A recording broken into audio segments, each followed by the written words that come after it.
We're going to dive into a story today well, it's simple, but it's incredibly powerful. It's all about time, love, and the dangerous assumptions we all make in our busy lives.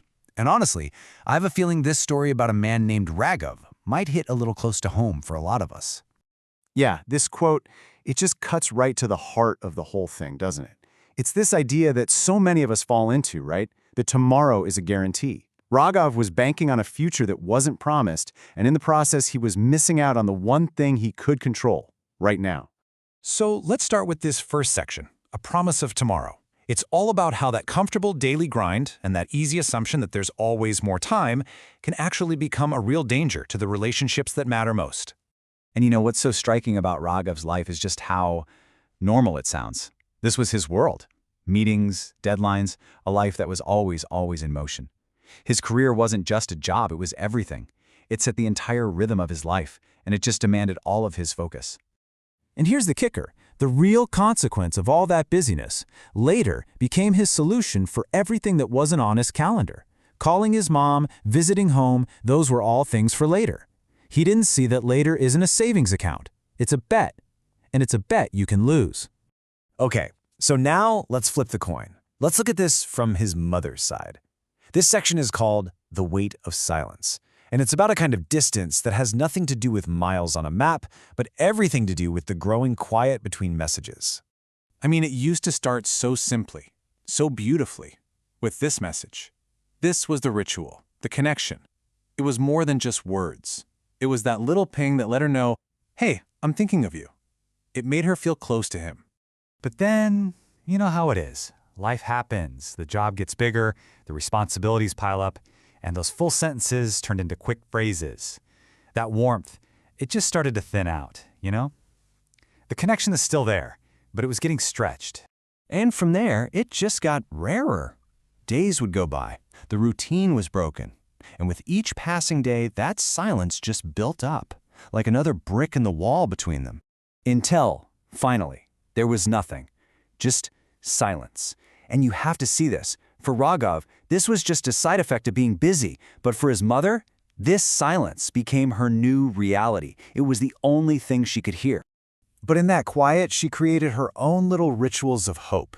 It's really beautiful and heartbreaking. She'd get up before the sun to light a lamp for him.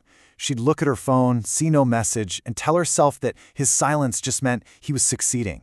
She'd even cook his favorite meals, miles and miles away, just trying to feel close to him through a memory.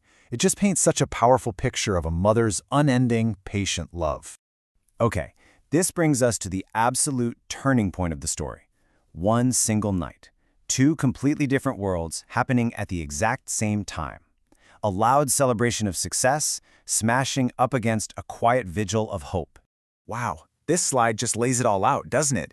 The incredible divide. Look at this. On one side, you've got Raghav celebrating a huge promotion.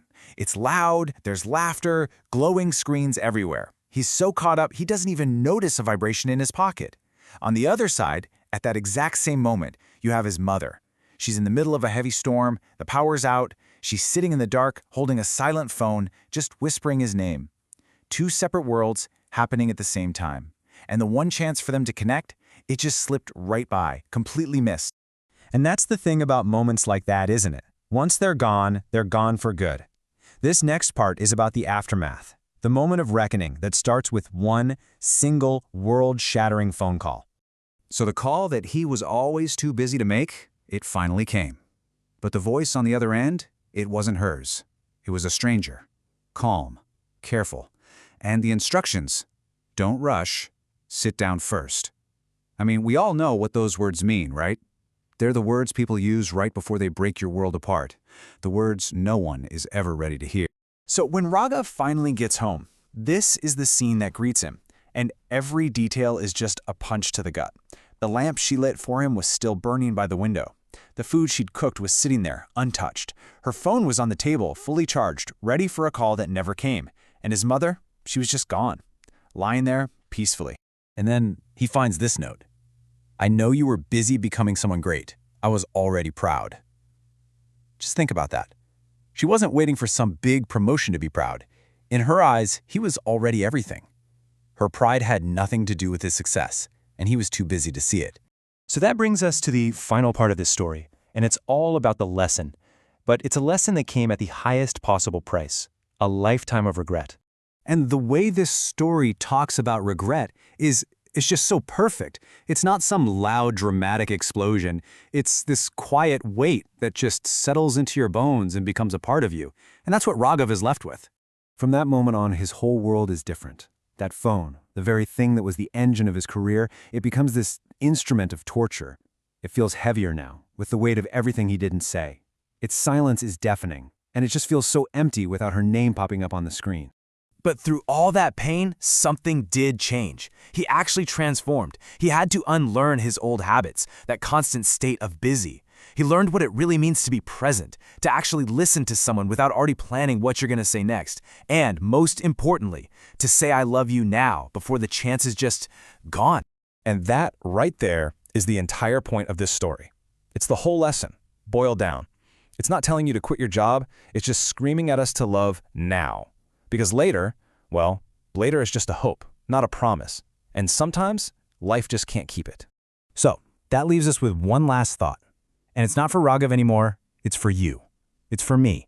After hearing all this, after feeling the weight of that silent lamp and that empty screen, whose phone will you light up today?